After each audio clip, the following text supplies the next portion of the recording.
श्री गणेशाय नमः। अखंडमंगलाकारं व्याप्तं येन चराचरं तत्पदं दर्शितं येन तस्मै श्रीगुरुवे नमः। आपदामपहरतारं दातारं सर्वसंपदानं लोकाभिरामं श्रीरामं भूयो भूयो नमाभ्यं। रामाय रामभद्राय रामचंद्राय वेदसे रघुनाथाय नाथाय सीतायापते नमः। नीलाम्बुजश्यामलकोमलांगं सीता समारोपितवामभागं पाणो महासायकचारुचापं नमामि रामं रघुवंशनाथं। पवनतनय संकटहरणं मंगलमूर्तिरूप रामलखन सीता सहिता हृदय बसहु सुरभूप। सियावर रामचंद्र की जय, पवन सुत हनुमान की जय, उमापति महादेव जी की जय।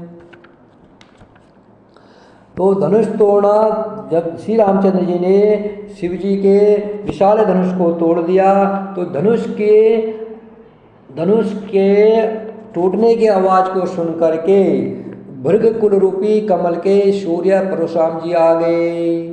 तेहि अवसर सुनि शिव धनु भंगा, आयउ भृगु कुल कमल पतंगा। तेहि अवसर सुनि शिव धनु भंगा, आयउ भृगु कुल कमल पतंगा। तो धनुष के तोड़ने की आवाज़ को सुन करके भृग कुल रूपी कमल के सूर्य परशुराम जी आ गए हैं। उन्हें देख करके सब लोग सकुचा गए, जितने भी राजा लोग थे सब सकुचा गए। मानो बाज के झपेटने पर छोटे पक्षी जो होते हैं वो छिप जाते हैं, जो छोटे पक्षी होते हैं वह छिप जाते हैं। गौर शरीर पर भस्म बड़ी खबर रही है, उनके गौर शरीर पर भस्म लगी है और विशाल ललाट पर त्रिपुंड विशेष शोभा दे रहा है। शीस जटा शश बदन सुहावा, ऋषि बस कछुक अरुण होए आवा। भ्रुकुटि कोटिल नयन रिसराते, सहज उचितवत मनहुरि साते। परशुराम जी के सिर पर जटा है, सुंदर मुख चंद्र क्रोध के कारण कुछ लाल हो गया है, बहुत टेढ़ी और आंखें क्रोध से लाल है। सहज ही देख रहे हैं तो भी ऐसा लगता है मानो क्रोध कर रहे हैं। सहज देख रहे हैं, लगता है क्रोध कर रहे हैं। बैल के समान ऊंचे और पुष्ट करने हैं, छाती और विशाल है।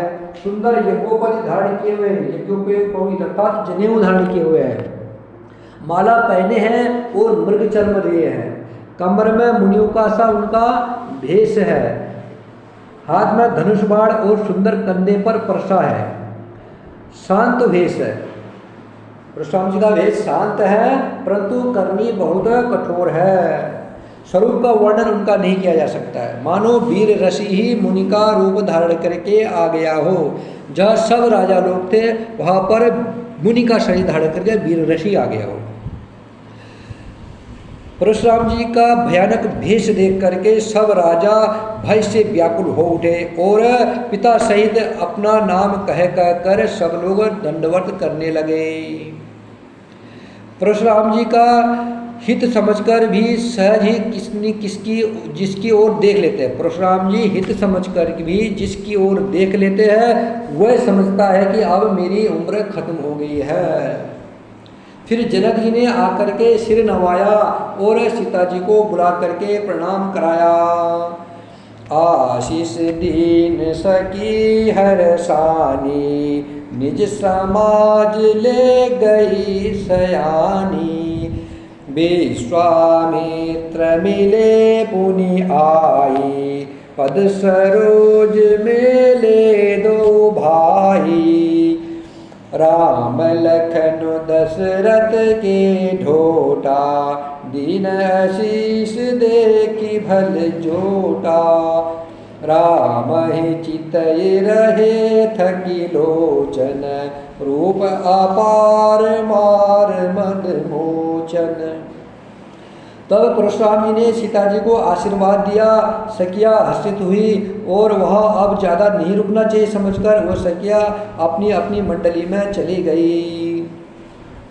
फिर विश्वामित्र जी अपनी अपनी मंडली में चलेगी और सीता जी को साथ लेकर के वो सब अपनी मंडली में चलेगी।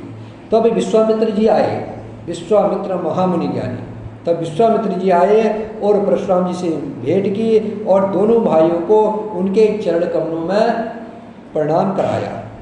विश्वामित्र मुनि ने कहा कि विश्वामित्र मुनि ने कहा, हे मुनिवर, यह राम और लक्ष्मण राजा दशरथ जी के पुत्र है। उनकी सुंदर जोड़ी को देख करके परशुराम जी ने राम और लक्ष्मण को आशीर्वाद दिया।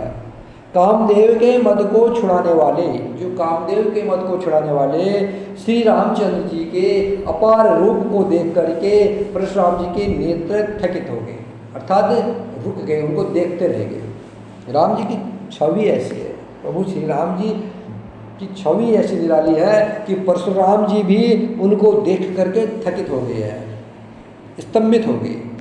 फिर सब देखकर जानते, उनको पता है, जानते हुए भी धनुष टूट गया है, कर ये टूट गया है, ये जानते हुए भी अनजान की तरह जनक जी से परशुराम जी पूछने लगते हैं। क्या पूछ रहे हैं कि कहो जनक, ये भीड़ कैसी है। उनके शरीर में क्रोध है, क्रोध में बोल रहे हैं कि जनक ये भीड़ कैसी है।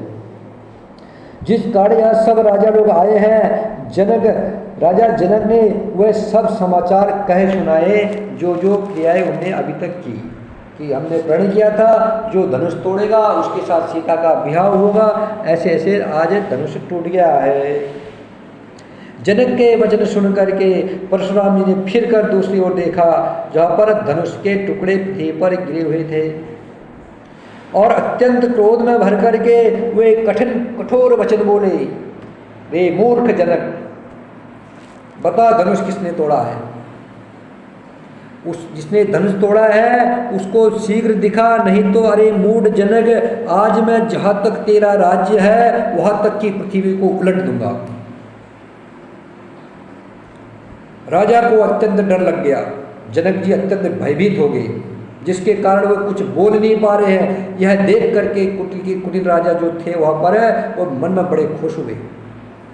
देवता, मुनि, नाग और नगर के स्त्री पुरुष सभी लोग सोच करने लगे और सबके हृदय में बड़ा भय हो गया।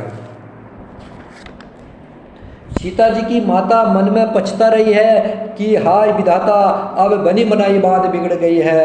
परशुराम जी का संभाव सुनकर सीता जी को आधा क्षण भी कल्प के ही समान लगने लगा। तब श्री रामचंद्र जी सब लोगों को भयभीत देख करके सीता जी को डरी हुई जानकर बोले।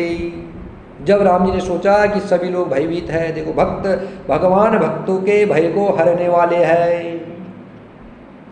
भगवान श्री राम जी कौन है? भक्तों के भय को हरने वाले।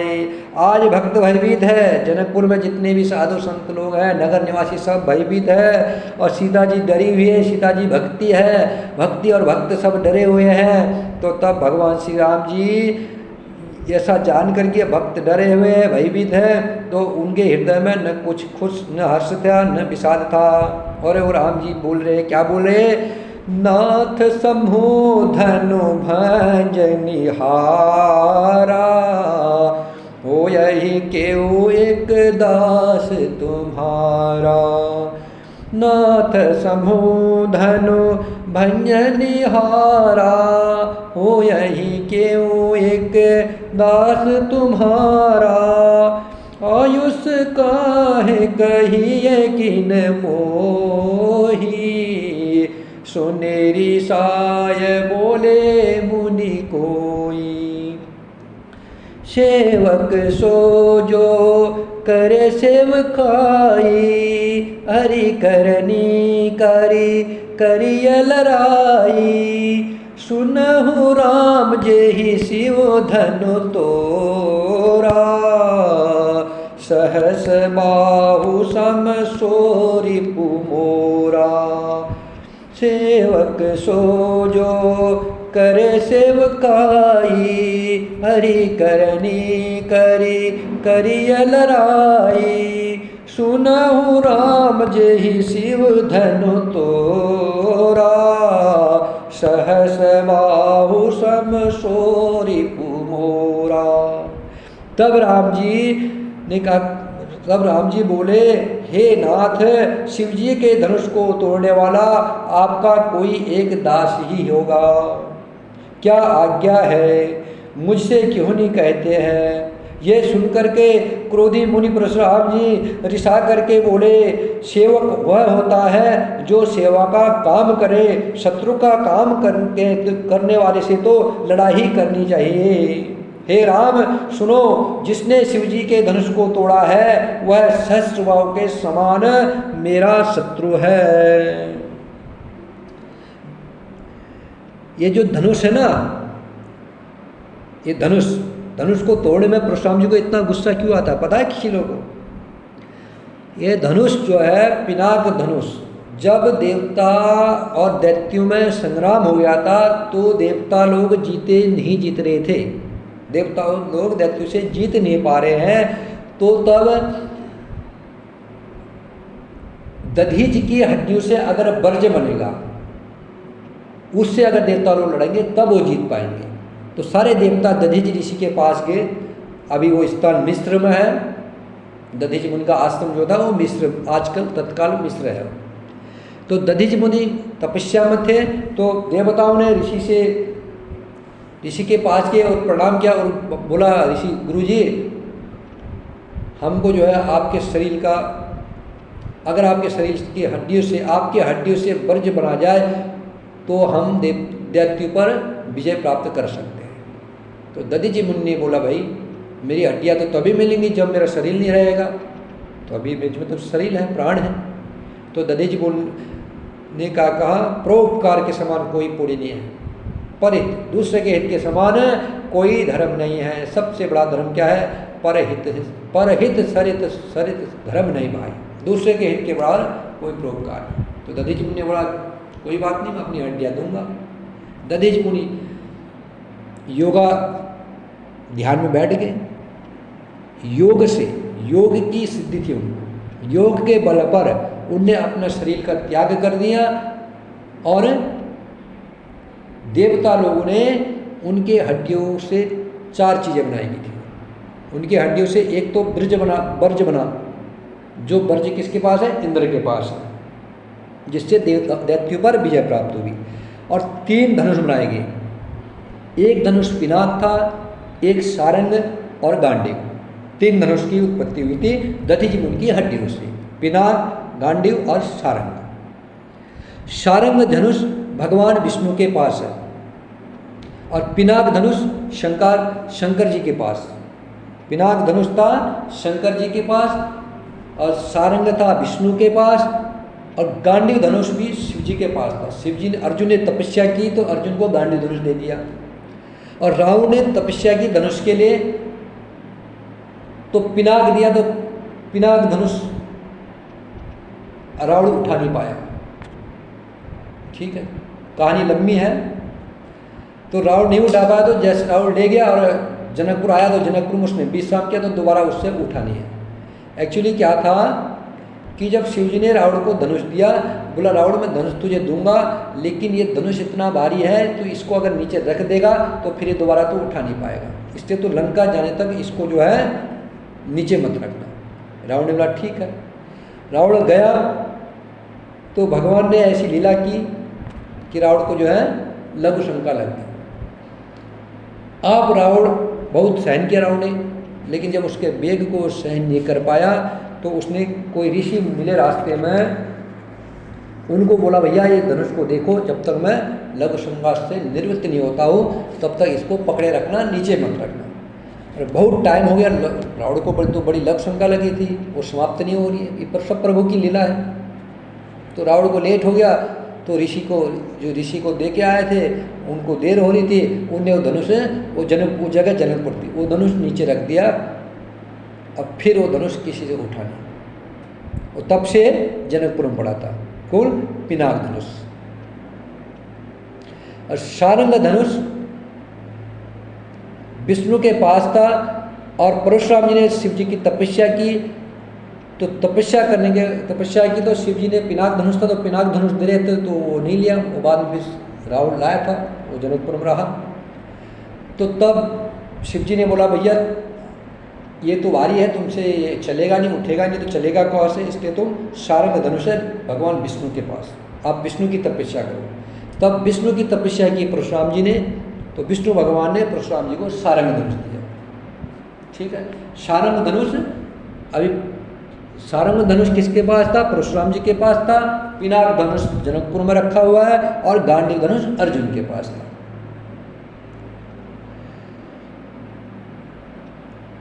तो इसलिए शिव जी का जो धनुष था वह जनकपुर में था, जनकपुर में रखा हुआ था। तो वहाँ पर परशुराम जी ने जनक जी को बोला था कि इसकी देखरेख करना, और सीता जी रोज सफाई करती थी उस धनुष की और पूजा करती थी।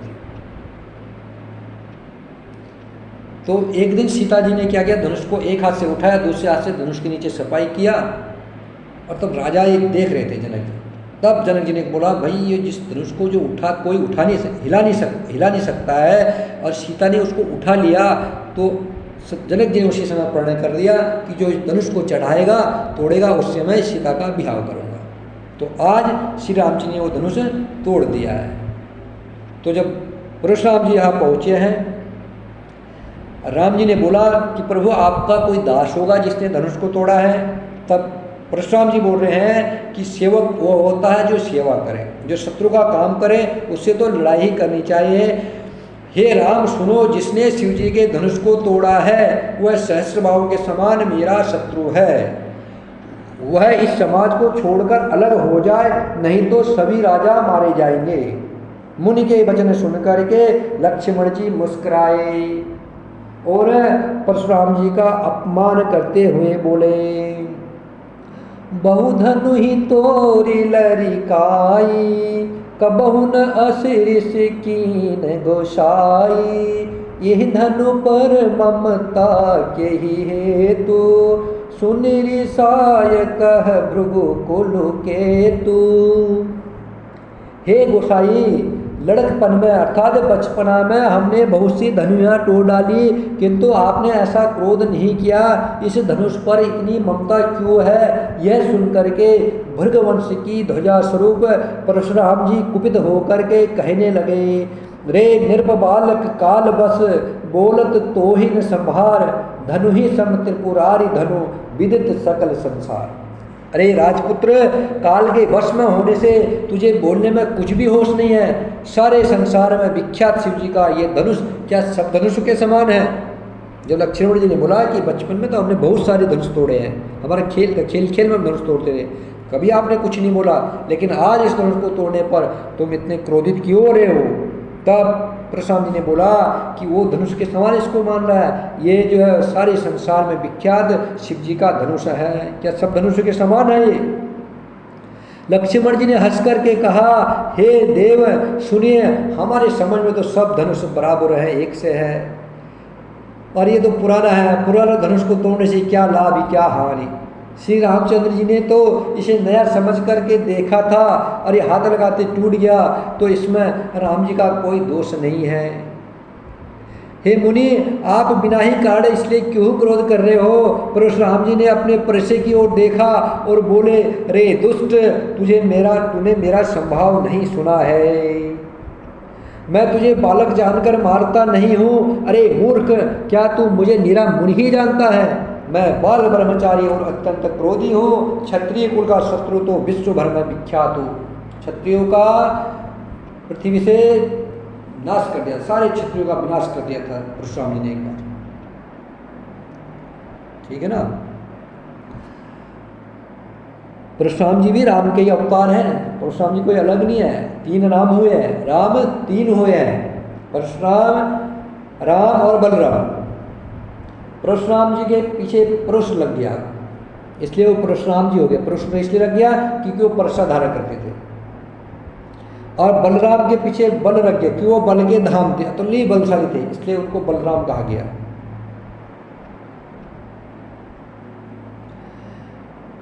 तो अपनी भुजाओं के बल से मैंने पृथ्वी को राजाओं से रहित कर दिया, और कई बार उनको ब्राह्मण राजाओं से रहित कर दिया पृथ्वी को, और बहुत बार ब्राह्मणों को दान दे डाला।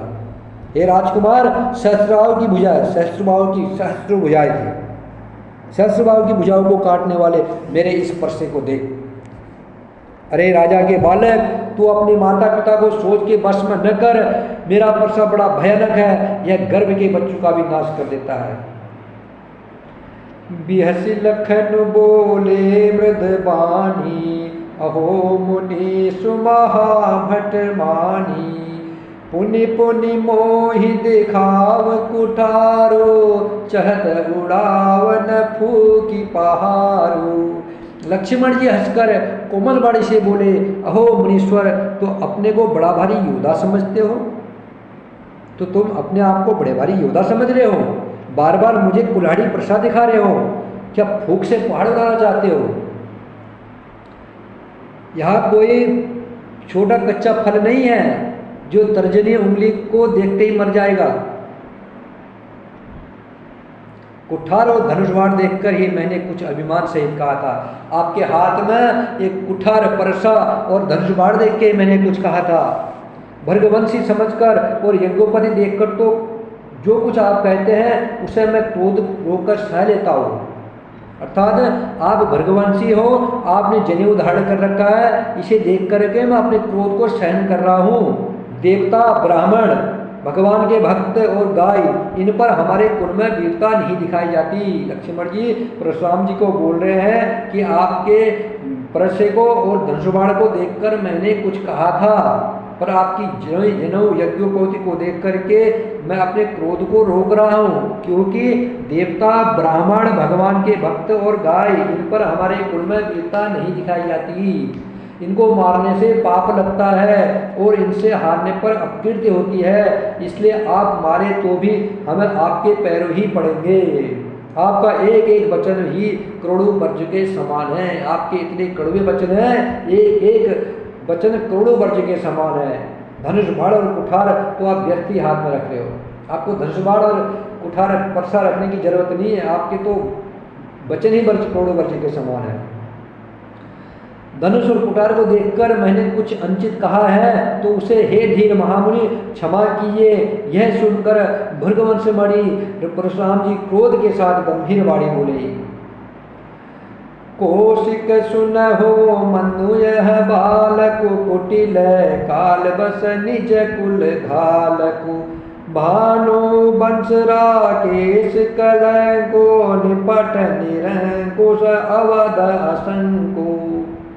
हे विश्वामित्र में, तो क्रोध में भरी हुई वाणी से परशुराम जी विश्वामित्र मुनि से बोल रहे हैं, हे विश्वामित्र सुनो, ये बालक बड़ा कुबुद्धि और कुटिल है, काल के वश हो गया है, ये अपने कुल का घातक बन रहा है, यह सूर्य वंश रूपी पूर्ण चंद्रमा के लिए कलंक है, यह बिल्कुल उद्दंड, मूर्ख और निडर है।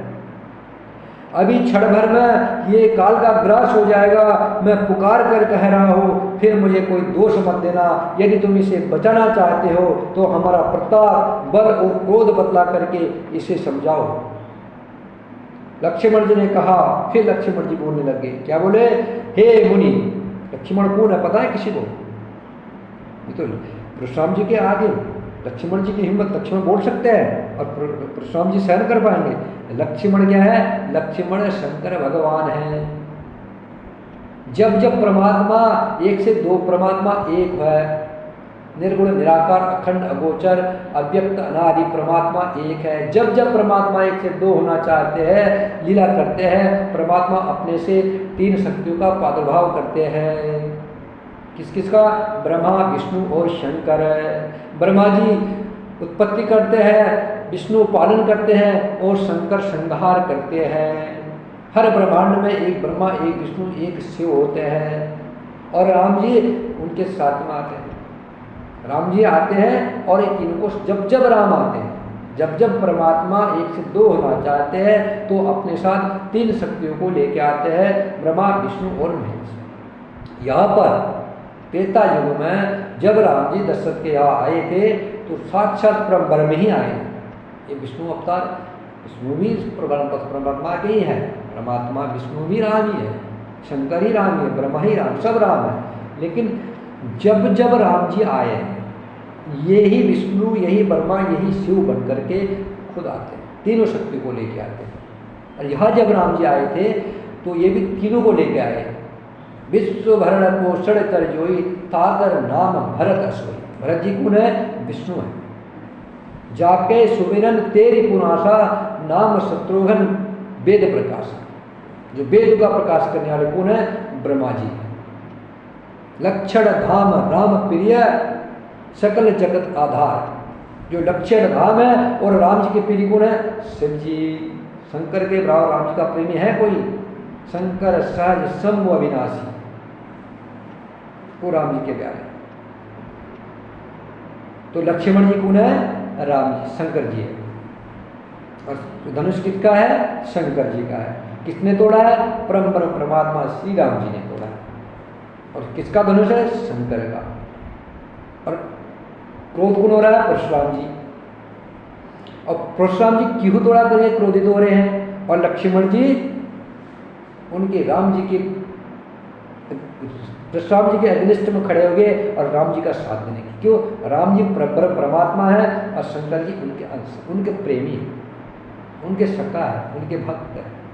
बिना शंकर के राम तक नहीं पहुंचा जा सकता, बिना शंकर की भक्ति के राम नहीं मिलते। इसलिए मेरी सबसे हाथ जोड़ के नर्म निवेदन है, जो भी शंकर की पूजा करते हैं, जो भी शिव जी की पूजा करो, जितना कर सकते हो। शिव जी का व्रत करो, शिवरात्रि का व्रत करो, सोमवार का व्रत करो, लेकिन जल चढ़ाओ ना चढ़ाओ कोई बात, पुष्प चढ़ाओ ना चढ़ाओ कोई बात, लेकिन शिव जी के मंदिर में जाकर के राम जी की रामचरितमानस की 3 जितनी भी हो सके, 1 पेज 2 पेज शिव जी को सुना के आना। शिव जी परम आनंदित हो जाते हैं, परम आनंद। अगर कोई कहे कि मुझे पढ़ना नहीं आता, मैं पढ़ नहीं पाता हो, मैं नहीं समझ सकता हो, तो मैं कैसे कहूँ? कोई बात नहीं, जा कर के 5, 10, 15, 20 जिसका जितना टाइम उतना मिनट शिव जी की मंदिर में जा कर के शिव मूर्ति के आगे राम राम राम राम राम तो कह सकते हो ना, श्री राम जय जय राम, राजा राम राम राम राजा राम राम, ये भी नहीं कह पाओगे तो सीधा सीधा राम राम बोला, राम राम राम राम राम राम राम राम राम राम राम राम राम राम, जिससे जितना मन पड़े राम राम करके आना शिव जी के मंदिर में, और तुम्हारा शिव जी परम प्रसन्न हो जाते हैं, परम आनंदित हो जाते हैं। इसलिए आज लक्ष्मण जी परशुराम जी को चैलेंज नहीं कर रहे हैं। देखो, एक क्षमता किसमें हो सकती है? शिव ही तो कर सकते हैं, क्योंकि शिव राम जी के प्रेमी है। राम जी शिव की, बिना शिव के राम तक कोई नहीं पहुंच सकता। तो लक्ष्मण ने कहा कि हे मुनि, आप जो है अपना सुयश आपके रहते हुए दूसरा कौन वर्णन कर सकता है? आपके होते हुए अपना वर्णन कौन कर सकता है? अर्थात आप अपनी करनी खुद कह रहे हो, आपने अपने ही मुंह से अपनी करनी का बहुत बार बखान कर लिया, बार बार आप कह रहे हो कि मैं ये हूँ, मैं वो हूँ, मैंने ये कर दिया, मैंने वो कर दिया। इतने पर भी संतोष नहीं हुआ तो फिर कुछ कह डालिए। क्रोध रोक कर हर्षाय दुख मत सहिए, अपना दुख मत सहो। आप वीरता का व्रत धारण करने वाले, धैर्यवान और क्षोभ रहित है, गाली देते शोभा नहीं पाते हो। शूरवीर तो युद्ध में शूरवीरता का कार्य करते हैं, जो शूरवीर होते हैं वो युद्ध करते हैं, कहकर अपने को नहीं जनाते, वो नहीं जानता कि मैं इतना योद्धा हूँ, मैं इतना वीर हूँ, वो युद्ध करते हैं। शत्रु को युद्ध में उपस्थित पाकर कायर ही अपने प्रताप की डींग मारा करते, जो कायर होते हैं वही बोलते हैं मैं ये हूँ, मैं वो हूँ, मैं ये हूँ। आप तो मानो काल को हाक लगाकर बार बार उसे मेरे लिए बुलाते हो, बार बार आप काल को बुला रहे हो मेरे लिए। लक्ष्मण जी के कठोर वचन सुनते ही परशुराम जी ने अपने भयानक परसे को सुधार करके हाथ में ले लिया, परसे को हाथ में ले लिया है और बोले, अब लोग मुझे दोष न दे, ये कड़वा बोलने वाला बालक मारे जाने के ही योग्य है। इसे बालक को देख करके मैंने बहुत बचाया, इसे बालक समझकर मैंने इसे बहुत बचाया है, पर अब ये सचमुच मरने को ही आ गया है। विश्वामित्र ने कहा, अपराध क्षमा कीजिए। विश्वामित्र मुनि बोल रहे हैं परशुराम जी को, हे परशुराम जी, इसके अपराध क्षमा कर दीजिए।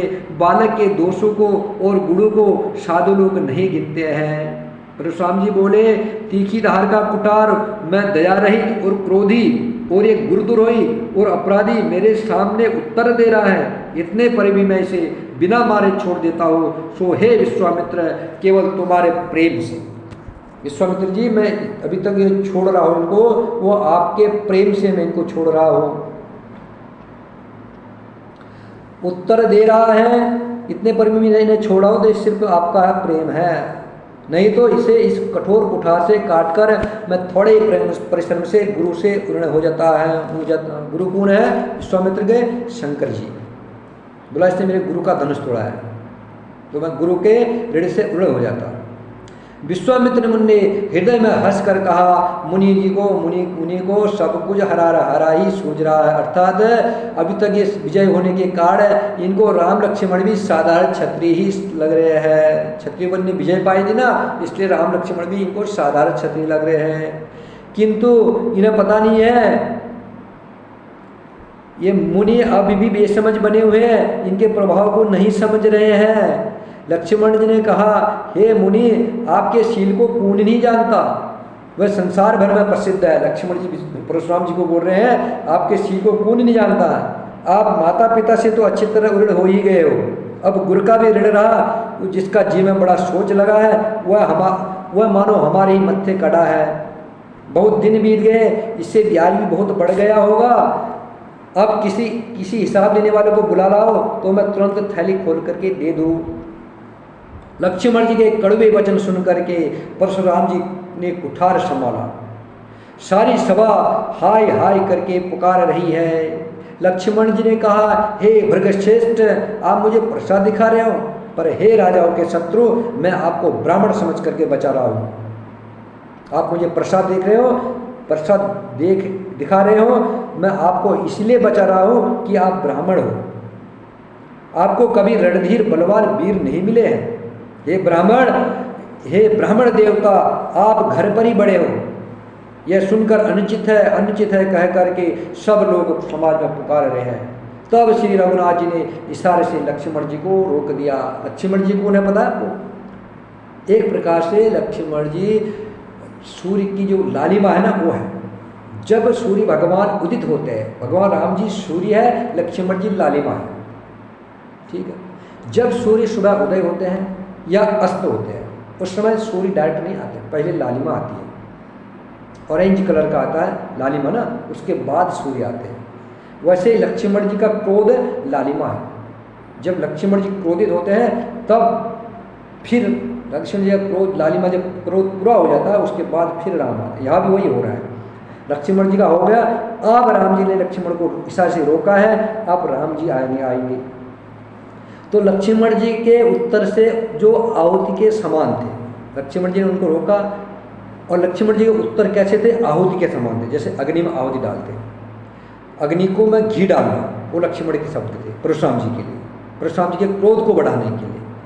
तो परशुराम जी के क्रोध रूपी अग्नि को बढ़ते देख करके रघुकुल के सूर्य श्री रामचंद्र जी जल के समान शांत करने वाले वचन बोले, नाथ करहु बालक पर छोहु, सुध दुध मुख करियन कोहु, जो पे प्रभु पर भाव कछु जाना, तो की बराबरी करत अयाना। हे नाथ बालक पर कृपा कीजिए, इस सीधे और दुधमुहे बच्चे पर क्रोध न कीजिए।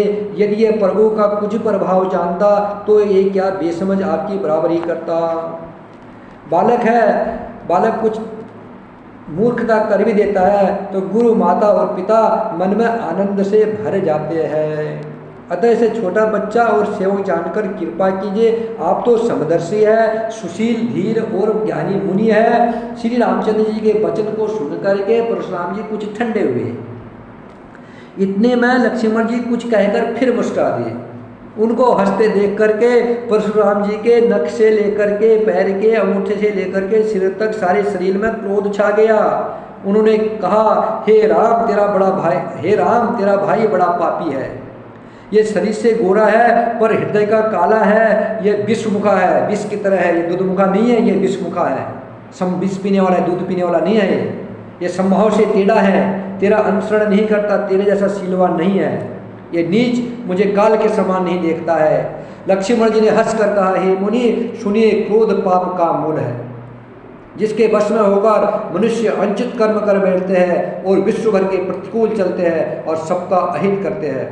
हे मुनिराज, मैं आपका दास हूँ, अब क्रोध त्याग कर दया कीजिए। टूटा हुआ धनुष क्रोध करने से जुड़ नहीं जाएगा, खड़े खड़े पैर दुखने लगे होंगे, बैठ जाइए। यदि धनुष अत्यंत प्रिय है तो कोई उपाय किया जाए, किसी बड़े कारीगर को बुला करके इसको जुड़वा देते हैं। लक्ष्मण जी के बोलने से जनक जी डर जाते हैं और कहते हैं बस चुप रहिए, अनुचित बोलना अच्छा नहीं है। जनक जी डर रहे हैं, बोल रहे लक्ष्मण चुप रहिए, अनुचित बोलना ठीक नहीं है। जनक के स्त्री पुरुष थर थर काँप रहे हैं और मन ही मन कह रहे हैं कि छोटा बड़ा खोटा है। लक्ष्मण जी की निरहवाणी सुन करके परशुराम जी का शरीर क्रोध से जल रहा है और उनके बल की हानि हो रही है, उनका बल घट रहा है। तब श्री रामचंद्र जी पर एहसान जनाकर परशुराम जी बोले, तेरा छोटा भाई समझकर मैं इसे बचा रहा हो। ये राम जैसे कि राम जी पर एहसान जवाब जता रहे हैं कि ये तेरा छोटा भाई है, इसलिए मैं इसे बचा रहा हूँ। ये मन का मैला है, शरीर का सुंदर है, जैसे विष के रस से भरा हुआ सोने का घड़ा। यह सुनकर लक्ष्मण जी फिर हंस गए। तब श्री रामचंद्र जी ने तिरछी नजर से उनकी ओर देखा, जिससे लक्ष्मण जी सकुचा करके विपरीत बोलना छोड़ करके गुरु जी के पास चले गए। तब श्री रामचंद्र जी दोनों हाथ जोड़ करके विनय के साथ कोमल और शीतल वाणी बोले, हे नाथ सुनिए, आप तो स्वभाव से ही सुजान हैं। आप बालक के वचन पर कान न लगाए, उसे सुना अनसुना कर दीजिए। बर्रे और बालक का एक स्वभाव है, अर्थात मूर्ख और बालक एक जैसे होते हैं। संत जन इन्हें कभी दोष नहीं लगाते। फिर लक्ष्मण ने तो कुछ भी काम नहीं बिगाड़ा है। हे नाथ, अपराधी तो मैं हूँ, धनुष तो मैंने तोड़ा है। अतः हे स्वामी, कृपा क्रोध बध और बंधन जो कुछ करना हो दास की तरह दास समझकर मुझ पर कीजिए। जिस प्रकार शीघ्र आपका क्रोध दूर हो, हे मुनिराज बताइए मैं वही उपाय करूं।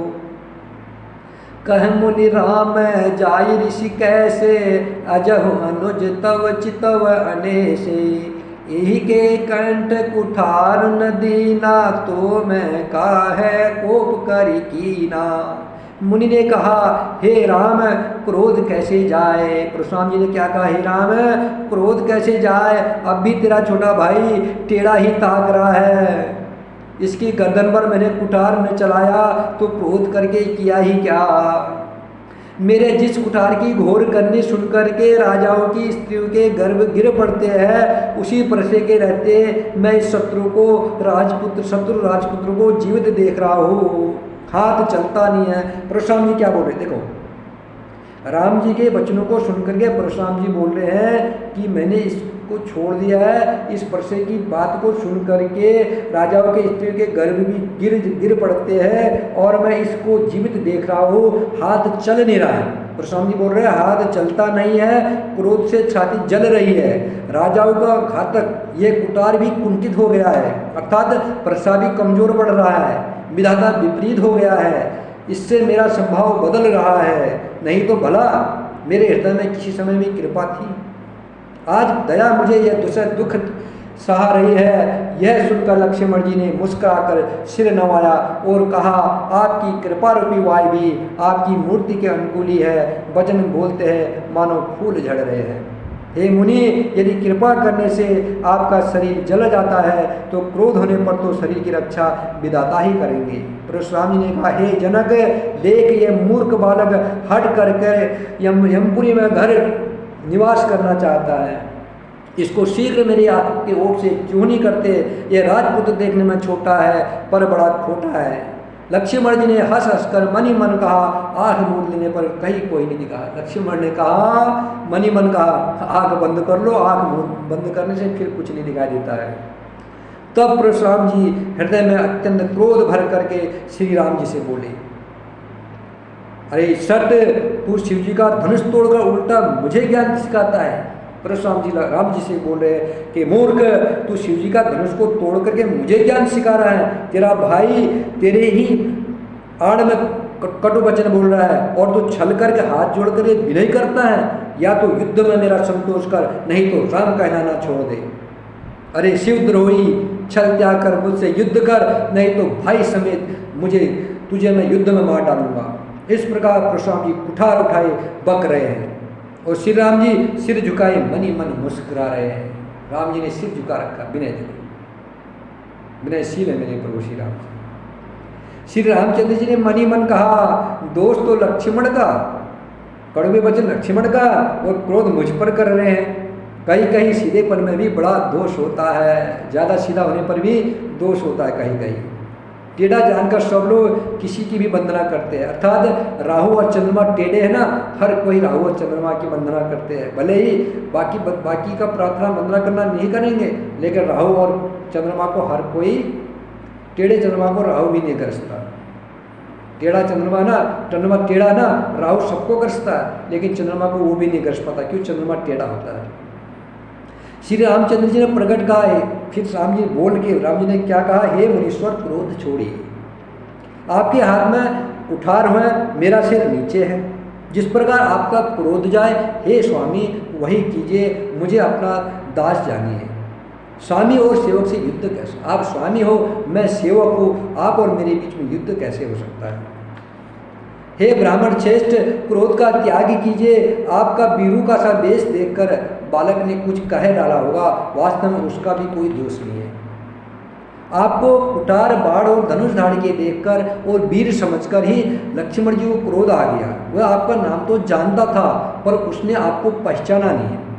अपने वंश रघुवंश के स्वभाव के अनुसार उसने उत्तर दिया, यदि आप मुनि की तरह आते, हे गुरुवर, हे मुनिश्रेष्ठ, यदि आप मुनि की तरह आते तो हे स्वामी, बालक आपके चरणों की धूल सिर पर रखता, अनजाने की भूल को क्षमा कर दीजिए। ब्राह्मण के हृदय में बहुत अधिक दया होनी चाहिए। हे नाथ, हमारी और आपकी बराबरी कैसे? हमारी और आपकी बराबरी तो किसी भी तरीके से नहीं हो सकती। आप नाथ हो, हम आपके दास हैं, आप स्वामी हो, हम दास हैं। कहिए न कहा चरण और कहा मस्तक, कहा मेरा राम मात्र छोटा सा नाम है और आपका परुष सहित बड़ा नाम है। हे देव, हमारे तो एक ही गुण है धनुष, पर आपके परम पवित्र सम दम तप सोच क्षमा सरलता ज्ञान वैराग्य और आस्तिकता, ये 9 गुण है। हम तो सब प्रकार से आपसे हारे हैं। हे विप्र, हे ब्राह्मण, हमारे अपराधों को क्षमा कीजिए। बार बार मुनि विप्र बरा, कहा राम सन राम, बोले भृगपति सरुष हसी, तव बंधु सम बाण। श्री रामचंद्र जी ने परशुराम जी को बार बार मुनि और विप्र बर कहा। तब भृगपति परशुराम जी कुपित होकर अर्थात क्रोध की हंसी हंसकर बोले, तू भी अपने भाई के समान ही टेढ़ा है। तू मुझे निरा ब्राह्मण ही समझता है। मैं जैसा विप्र हूँ तुझे सुनाता हूँ। धनुष को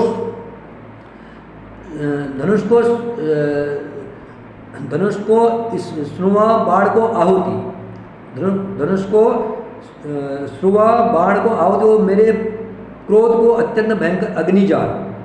चतुर्मुड़ी सेना सुंदर यज्ञ में जलाई जाने वाली लकड़ियां है। बड़े बड़े राजा उसमें आकर बलि के पशु है, जिनको मैंने इस परसे से काटकर बलि दिया है।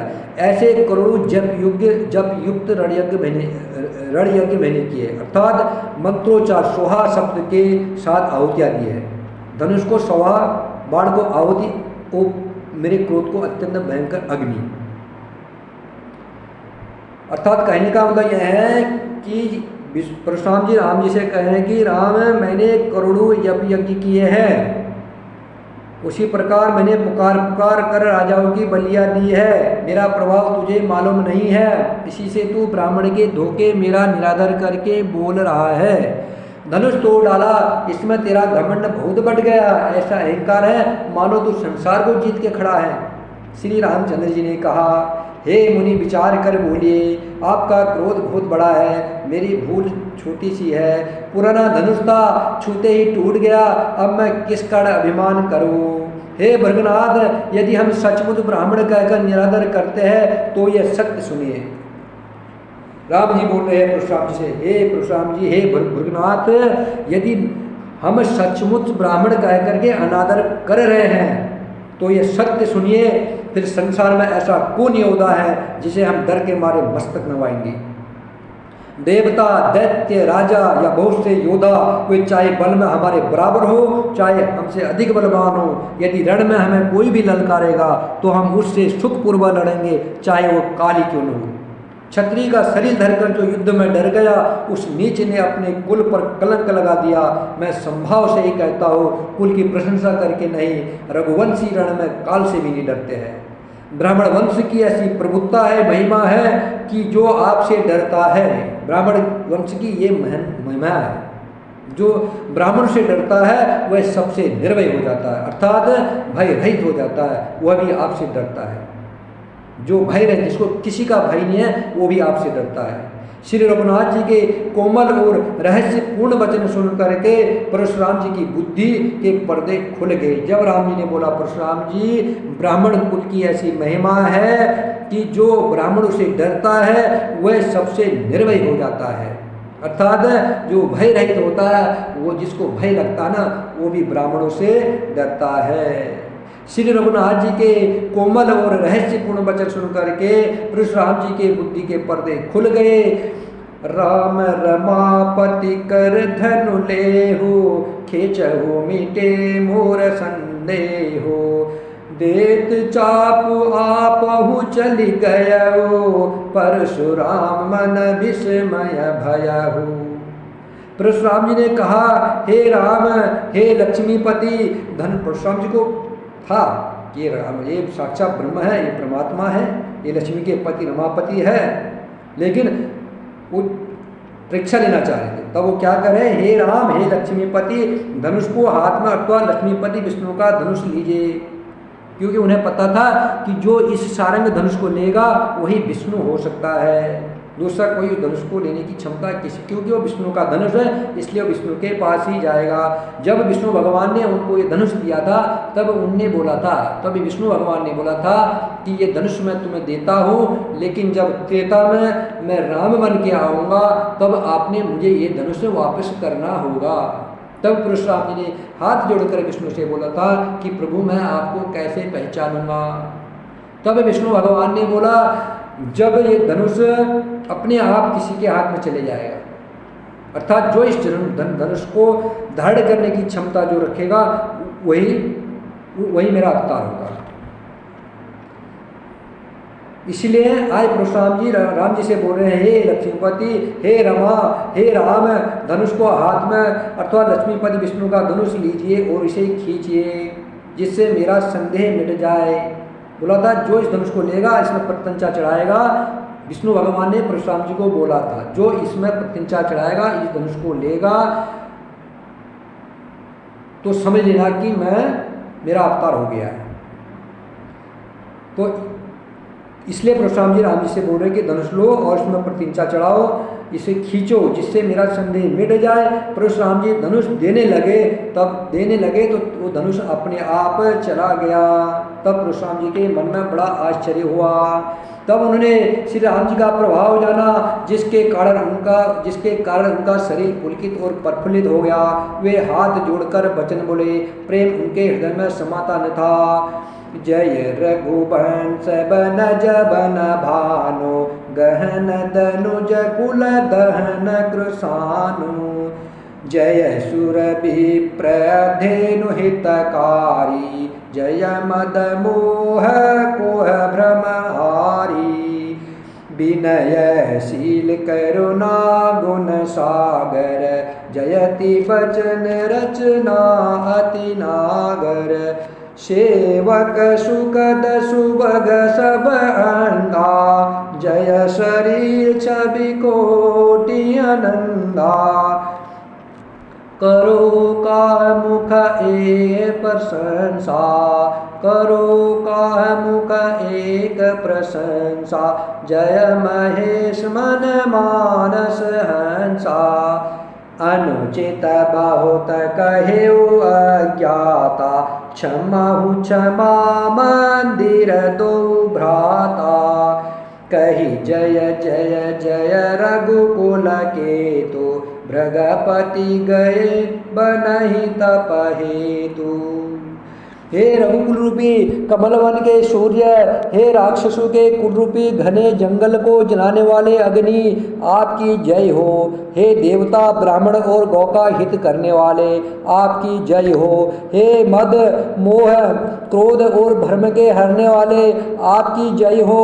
हे विनयशील कृपा आदि गुणों के समुद्र और वचनों की रचना में अत्यंत चतुर, आपकी जय हो।